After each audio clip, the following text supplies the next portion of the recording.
High বন্ধুরা, তো আজকে দুপুরের খাবার নিয়ে চলে এসেছি। তো আজকে কী করেছি দেখো, এই যে নিয়ে নিয়েছি লেবু, 2 টুকরো লেবু নিয়েছি, পেঁয়াজ নিয়েছি, কারণ আজকে ডাল করেছি, ডালের সঙ্গে খাবো। তো আর করেছি এখানে কচু শাক করেছি ইলিশ মাছের মাথা দিয়ে, আর হচ্ছে কী দিয়ে জানো ভুলেই যাই, বাদাম দিয়ে। তো কচু শাক করেছি ইলিশ মাছের মাথা দিয়ে, আমার দারুণ লাগে, তোমাদের অবশ্যই ভালো লাগে। আর এখানে মুসুরির ডাল করেছি, এই হচ্ছে আজকে খাবো। তার জন্য পেঁয়াজ নিয়ে নিয়েছি, দেখো অর্ধেকটা। আমার ডালের সঙ্গে পেঁয়াজ খেতে খুবই ভালো লাগে, খুবই ভালো লাগে। কাঁচা পেঁয়াজ কামড়ে কামড়ে খেতে দারুণ লাগে। তো চলো বেশি কথা না বলে খাওয়া শুরু করি, কারণ সকাল থেকে এখনো অবধি খাইনি। এখন বাজে 2টো কাছাকাছি, প্রায় 2টো বাজে। সকাল থেকে এখনো খাওয়া হয়নি, প্রচুর কাজ করছিলাম, আর থাকতে পারছি না। তো চলো খাওয়া যাক।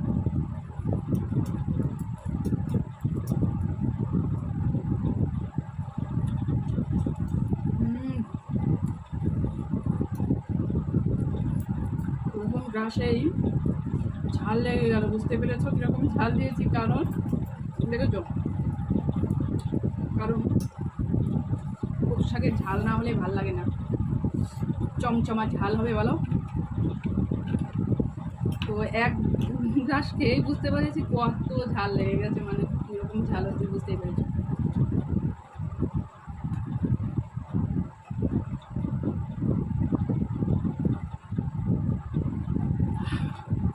কী করবো, আজকে আগেই জল খেয়ে নিলাম। তো কচু শাকটা দারুণ হয়েছে। আর এর মধ্যে কচু শাকের মধ্যে নিয়েছি আলু, সরি বন্ধুরা, লেবু। আমি তো মাথা কিরকম গেছে, উল্টো পাল্টা বলছি। কচু শাকের মধ্যে লেবু খেতে আমার দারুণ লাগে। আজকে কচু শাকটা ফাটাফাটি হয়েছে বন্ধুরা, ফাটাফাটি।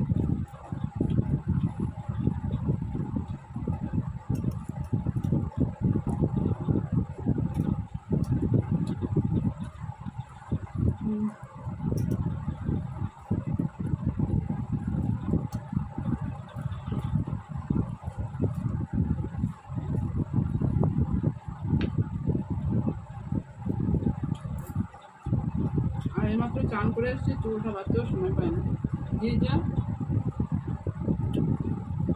চুল আমি বাঁধতেও পারি না।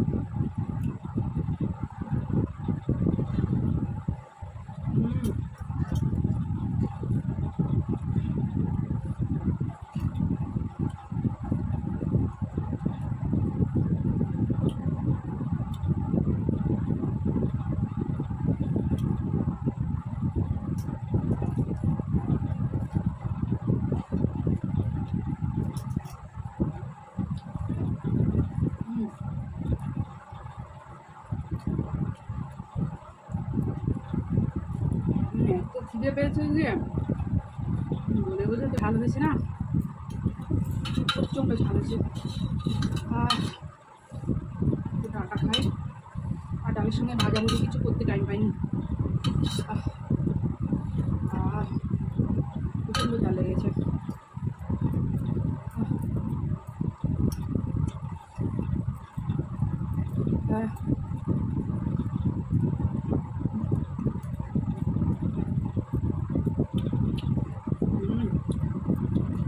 ডালটা দারুণ হয়েছে, এর সঙ্গে একটা ভাজা হলে জমে যেত। ভাজাটা করতে আর টাইম পাইনি, এত কাজে ব্যস্ত ছিলাম না আজকে।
চলো ভিডিওটা অবধি আর বড়